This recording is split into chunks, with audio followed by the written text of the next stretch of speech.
ঢাকার বাইরে আশঙ্কাজনক হারে বাড়ছে ডেঙ্গু আক্রান্তের সংখ্যা। গত বছরের তুলনায় ঢাকার বাইরে আক্রান্তের হার প্রায় ৩ গুণ। বিশেষজ্ঞরা বলছেন সেপ্টেম্বর এবং অক্টোবর মাসে বাড়বে ডেঙ্গুর ভয়াবহতা। ইউনিয়ন ও পৌরসভার সক্ষমতা বাড়ানোর পাশাপাশি নিতে হবে দীর্ঘমেয়াদী পরিকল্পনা। রফিকুল ইসলামের ধারাবাহিক রিপোর্টের আজ দেখুন দ্বিতীয় পর্ব। নগদের কাছে সব গ্রাহকই প্রিয়, তাই তো সারা দেশে ক্যাশ আউট চার্জ সবচেয়ে কম। করোনা মহামারীর পর দেশে এখন নতুন আতঙ্কের নাম ডেঙ্গু। একসময়ের ঢাকার রোগ হিসেবে পরিচিত এই ব্যাধি ছড়িয়ে পড়েছে দেশ জুড়ে। গেল ২ দশকে ডেঙ্গু নিয়ন্ত্রণের রাজধানীতে কিছুটা সক্ষমতা বাড়লেও জেলা শহরগুলোর চিত্র উদ্বেগজনক।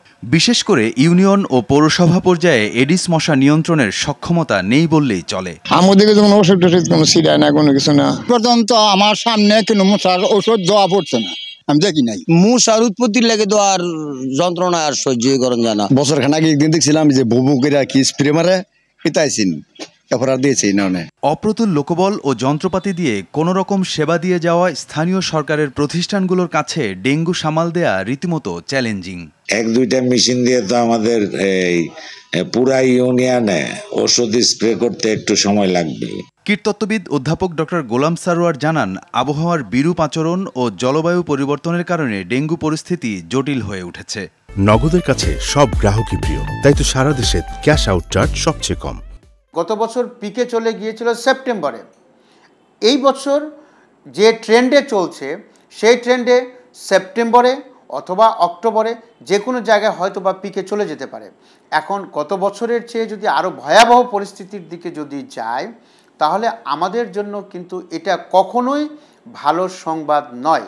আগামী ২৫ থেকে ৩০ বছরের জন্য গ্রামাঞ্চলের মানুষ ক্রমবর্ধমান ঝুঁকিতে পড়তে যাচ্ছে বলে মনে করছেন জনস্বাস্থ্য বিশেষজ্ঞ অধ্যাপক ডক্টর বেনজির আহমেদ। ঢাকায় ধরেন ২০ বছরে বা ২২-২৩ বছরে কিছু ক্যাপাসিটি অর্জন হয়েছে। ঢাকার বাইরে তো সেই রকম কোনো সক্ষমতা নেই। এখানেও প্লাস্টিক কন্টেনার আছে, সব আছে, কিন্তু বর্জ্য ব্যবস্থাপনা নেই। মহামারী আকারে রূপ নেয়ার আগেই কারিগরি দিক থেকে বাস্তবায়নযোগ্য পরিকল্পনা নিতে হবে বলে মত বিশেষজ্ঞদের। এইটা তো ছেড়ে দেয়া যাবে না, তাই না? যা হয় হোক, এটা তো আমরা পারি না। এটা জাতি হিসেবে তো আমাদের দায়িত্ব আছে।